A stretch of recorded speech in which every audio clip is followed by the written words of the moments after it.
네, 반갑습니다. 네, 이엔 플러스입니다. 여러분, 100억 전환사채 발행 결정한 거 있잖아요.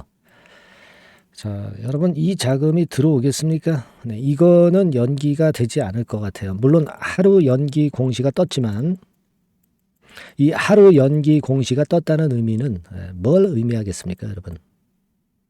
자, 이 부분 제가 말씀을 좀 드릴 겁니다. 자, 오늘 이 건에 대한 말씀 드리겠어요. 사실 이엔 플러스가 증자 같은 경우 지난번에 연기를 했죠. 그래서 좀 안타까웠는데, 하지만 이제 12 발행건이 좋게 마무리가 될 것 같은데요. 이 부분 제가 말씀드리겠습니다. 그리고 영상 후반부에 비중을 여러분들이 크게 실을 수 있는 우량한 쪽 위주로 매집주를 한 종목 소개를 해드리겠습니다. 참고해서 대박 한번 내시고요. 자, 그러면 말씀드리겠습니다. 자, 이엔 플러스가 지난번에 여러분 잘 아실 겁니다. 100억 12 발행을 했던 적 있죠. 근데 우리가 이 12 발행을 100억 정도 했다 하더라도 매번 이제 증자라든가 12 발행을 해도 그 연기가 되는 사태가 계속 나타났기 때문에 이 건에 대해서도 좀 우리가 크게 기대를 안 할 수도 있었는데, 근데요, 여러분들 보면은 2월 26일 날 장마감하고 공시가 떴죠. 그래서 납입 일정이 하루 연기가 됐습니다. 하루. 이 하루 연기가 됐다는 부분은요, 돈을 납입하겠다는 의미로 봐야 됩니다. 몇 달 연기가 된 게 아니잖아요. 그죠? 그래서 그 일정들을 정정을 했죠. 이자 지급 기일 같은 경우도 다 하루씩 연기가 된 거죠. 하루씩 늦춰진 겁니다. 납입 일정이 변경됐기 때문에. 자, 그래서 결국은 이것을 납입했다는 공시가 아마 27일이나 28일 날 뜰 가능성이 높습니다. 근데 여러분, 우리가 왜 이 12 발행을 했는데 이것이 납입될 수 있다고 생각을 할 수 있었을까요? 그거는요, 여러분들 이 12를 인수하는 자들을 잘 보실 필요가 있습니다. 이 금융기관에서 인수를 하는 거잖아요. 이 금융기관에서 인수를 하는 거는 되게 성공할 가능성이 상당히 높습니다. 이제 개인이라든가 어떤 조합, 이런 데서 인수를 한다고 하는 것은 이거는 또 연기를 할 가능성도 있어요. 그러니까 우리가 그런 부분들을 앞으로도 참고를 해야 되겠습니다. 금융기관에서 어디입니까? 저축은행이죠. 상장인 저축은행에서 한다고 그랬기 때문에 이거는 성사 가능성이 있었던 부분이다. 네, 이겁니다. 그래서 여하튼 이 자금은 100% 제가 볼 때는 납입이 될 것으로 보여지고, 이 건은 주가에 그래도 호재 요소로 작용이 되겠죠. 네, 그렇게 저는 보고 있습니다. 아시겠죠? 그러니까 이거요, 지금 현재는 이엔 플러스가 그 건에 대해서 확실하게 반응하지 못하고 있는데 좀 들어 올릴 수 있는 모멘텀이 되지 않겠나, 이런 생각을 합니다. 그리고 물론 우리가 이 12 발행은 운영 자금이 모자라고, 그래서 운영 자금에 한 70억 정도 쓰는 것이고, 그리고 채무 상환에 쓰는 겁니다. 채무 상환은 물론 재무 구조를 긍정적으로 만들기 때문에 나쁘지 않고요. 운영 자금으로 되는 부분은 우리가 인정할 수밖에 없어요. 최근 이엔 플러스의 어려움을 잘 아시잖아요. 이 목적, 자금 조달의 목적 자체가 발전적인 방향으로 안 된 것은 좀 유감스러운 부분이지만, 그러나 우리가 지금 이엔 플러스로서는 자금을 자꾸 수혈 받아야 되는 상황입니다. 그래야 회사가 살아나죠. 그래서 이 부분에 우리가 긍정 요소가 있다라고 보시는 게 낫겠습니다. 어차피 이 10이 들어와도 이게 주식으로 전환되는 게 바로 되는 게 아니고 10이 전환 청구 기간이 있잖아요. 그죠? 네, 그래서 2025년, 그러니까 한 1년 있다가 합니다. 1년 있다. 28일이죠. 요거는 정정됐으니까. 1년 있다가 12가 주식으로 전환되는 거니까 지금은 급한 불을 끄면 돼요, 여러분. 그렇게 생각을 하세요. 근데 지금 주가에는 아직 크게 반영은 안 된 모습이지만, 이게 이제 발행되었다, 이렇게 이제 공시가 다시 나오면 그때는 주가를 돌릴 수 있는 모멘텀이 된단 말이에요. 네, 요거 좀 생각하세요. 그리고 지금 이엔 플러스를 비롯한 2차 전지 섹터 아직 최근에 어렵죠. 근데 이제 테슬라 같은 경우가 2차 전지 쪽 시세를 좌지우지하는데 이 테슬라는 바닥을 다졌고 일정 부분 일정 기간 하락한 연후에 흐름 자체가 굉장히 그 하방 경직성이 있게 견고해진 상태입니다. 따라서 이 부분을 우리가 긍정 요소로 좀 생각을 하실 필요가 있다. 이렇게 보여지고요. EN 플러스가 깨지는 말아야 될 선은 아직 안 깨졌어요. 그렇다고 한다면 지금은 우리가 유리한 측면들이 나올 수가 있으니까 그걸 좀 지켜봐야 되겠죠, 여러분. 그렇게 생각이 되고 있어요. 뭐 다만 이제 여길 뭐 깨트린다든가 또는 뭐 여기서 들어올렸을 때 그 강도가 아주 강해서 우리가 추가 조치를 좀 취할 그럴 상황일 때는 제가 긴급하게 소통방에서 말씀드리고 문자도 같이 병행을 해서 드릴 겁니다. 바로 이제 이런 부분들을 위해서 여러분들이 문자를 보내시는 거죠. 네.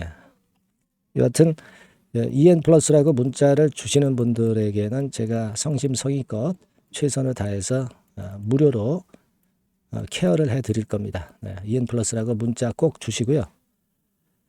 그렇게 말씀드릴게요. 아시겠죠? 네. 요점은 오늘 그겁니다. 자, 그리고 여러분들이 비중을 크게 실을 수 있는 매집주를 한 종목 말씀을 드릴게요. 네, 이것도 매매 잘하셔서 대박나는 매매 하셨으면 좋겠습니다. 지금 말씀드릴게요. 네, 그러면 제가 매집주 지금부터 말씀을 좀 드리도록 하겠습니다. 이 매집주라 하면 우리가 모아가는 거예요. 모아가서 결국 크게 터트리는 겁니다. 여러분들이 한 번에 매수하려고 하면 안 되고 몇 번에 걸쳐서 나누어서 매수를 하는 것이 포인트입니다, 여러분. 그래서 요번에 제가 선정한 이 매집주는요, 주가 자체가 너무 비싸지도 않고요, 너무 그 싸지도 않은 적절한 가격선입니다. 주가는 10,000원에서 30,000원 정도 사이의 종목이에요. 그리고 목표 가격이 있습니다. 목표 가격은 너무 허황된 목표가를 제시하지는 않습니다. 네, 적정하게 그 기업 가치에 맞게끔 제가 선정을 해봤는데 3더블, 그러니까 한 300% 정도 목표가를 생각하고 있는 종목입니다. 네, 아무래도 이제 매집주니까 뭐 하루 이틀 매매를 하는 것보다는 한 달 내지 3달 목표로 보시는 게 좋아요. 네, 빠르면 뭐 한 달 내에 바로 승부가 날 수도 있죠. 네, 그리고 조금 늦으면 3개월 정도 후에 승부가 날 수 있다. 네, 이렇게 보시면 될 것 같습니다. 그래서 이 종목의 특징, 이게 이제 굉장히 중요한데요. 네.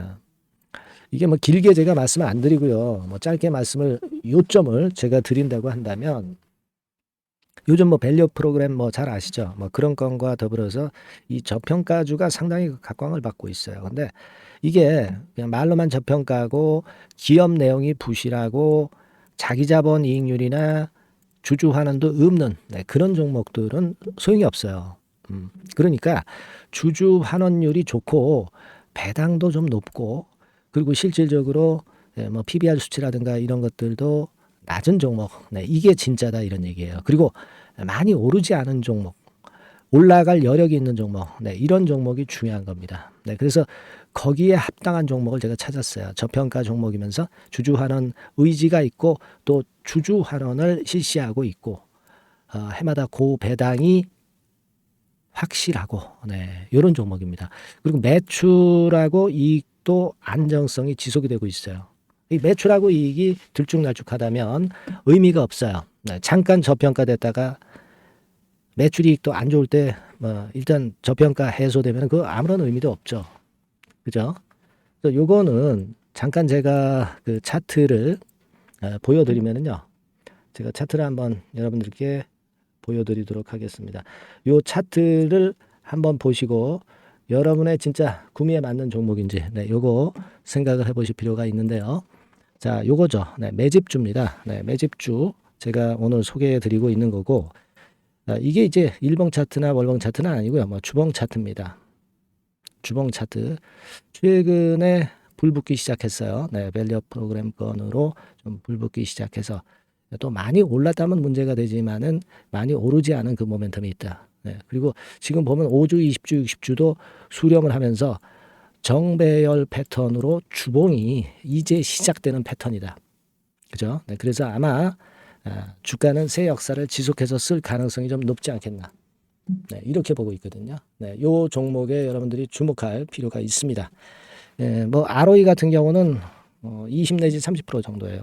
여러분, 이 ROE 이걸 왜 말씀드리냐면은요. ROE 같은 경우가 30%대 정도라고 한다면은요. 우리가 PBR 같은 경우가 대개 한 3배수까지 적정 주가를 보는 겁니다. 여러분 아시겠어요? 예, 그러니까 ROE가 30%라고 한다면 그 자산 가치가 만일 10,000원이다. 네, 그렇다고 한다면은 이게 30,000원 선까지 갈 수 있다고 보는 게 되게 기본적으로 ROE와 PBR과의 관계입니다. 네, 그걸 우리가 명확히 아시고 매매를 하셔야 돼요. 그리고 제가 아까도 말씀을 드렸죠. PBR이 물론 이제 0.45 내지 0.9배수에 속한 종목일 때 이 배당이 없으면 이건 주주 환원이 제대로 되고 있지 않다는 의미이기 때문에 배당하고 같이 봐야 돼요. 배당하고 자기 자본 수익률하고 같이 봐야 된다는 겁니다. 예, 그 점 꼭 생각하셔야 되겠고 거기에 맞는 종목을 제가 추출을 한 겁니다. 그리고 퍼 배수 자체도 3 내지 7배 범위입니다. 자, 그렇기 때문에 이익성 면에서도 또 가치적인 면에서도 이익성 면에서도 모두가 좋은 조건에 해당이 된다는 얘기예요. 배당 그렇죠. 주주 환원 의지 있죠. 매출가익 안정성이 있죠. ROE 좋죠. 그렇죠? 자, 여러분, 네, 이 종목은 꼭 같이 하셔가지고 대박 한번 내시고 그런 매매를 좀 했으면 좋겠습니다. 자, 이 매집주를 원하시는 분들은요, 여러분들 제가 밑에 전화번호를 잠깐 보여드릴게요. 네, 자, 이 번호로 문자를 주시면 돼요. 네, 매집이라고 문자를 주시면 됩니다. 아시겠죠?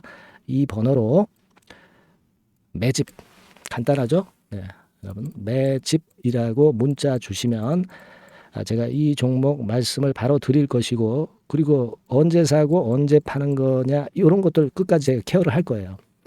추천만 해가지고 내팽겨쳐 두는 게 아니라 여러분들이 매도를 끝까지 할 때까지 케어를 할 겁니다. 네, 매집이라고 문자 주시는 분들에게는 최선을 다해서 케어를 하겠습니다. 아시겠죠? 여러분 감사합니다.